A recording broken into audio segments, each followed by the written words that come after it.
অনেক দিন ধরে তোমাদের আসতে স্কুলে আসতে কষ্ট হয় না? জি। খুব কষ্ট হয়।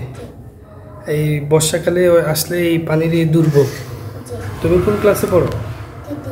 তৃতীয় শ্রেণীতে। কি নাম? আমার নাম সাদিয়া।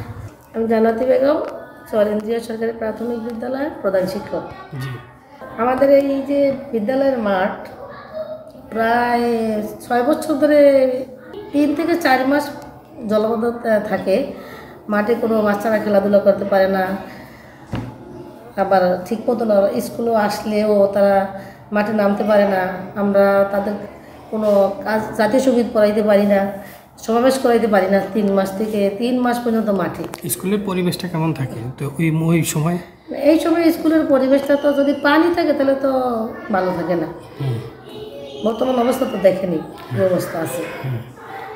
তো এই জন্য বাচ্চাও দেখা যায় আমাদের স্কুলে উপস্থিতি কমও থাকে, পানির কারণে স্কুলের উপস্থিতি কম থাকে।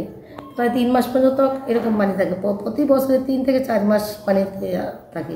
কয় বছর ধরে এই অবস্থা? প্রায় 6 বছর হবে। আর ওই সাইডে একটা কালভার্ট আছে রাস্তার ওই পাশে, ওই কালভার্টটা বন্ধ থাকার কারণে এরকম, আগে ছিল না। এখন ওই কালভার্টটা বন্ধ হওয়ার কারণে একটা বাড়ি করছে, বাড়ির কারণে কালভার্টটা বন্ধ হয়ে গেছে। এই কারণে পানিটা আসা যাওয়া করতে পারে না, বৃষ্টি পানিও নামতে পারে না। আবার জোয়ারের পানি যদি আসে রাস্তার উপর দিয়ে আসে, ঢুকলে আর যেতে পারে না, পানি যাওয়ার ব্যবস্থা নাই। যাওয়ার আমাদের ইউনো মহোদয়, শিক্ষা অফিসার মহোদয়কে জানান নাই? এটা তো অনেকবার দেখছি। 2020 সালে যখন বেশি পানি হয়েছে তখন তো স্যারদের জানানো হয়েছিল। নতুন কোনো ভবন হবে না? আশা আছে হবে, তারা বলছে আশা আছে হবে। সরজমিনে কোনো অফিসার আসছে? সজন তো ছাতা এসে দেখে গেছে, বলছে দিবি।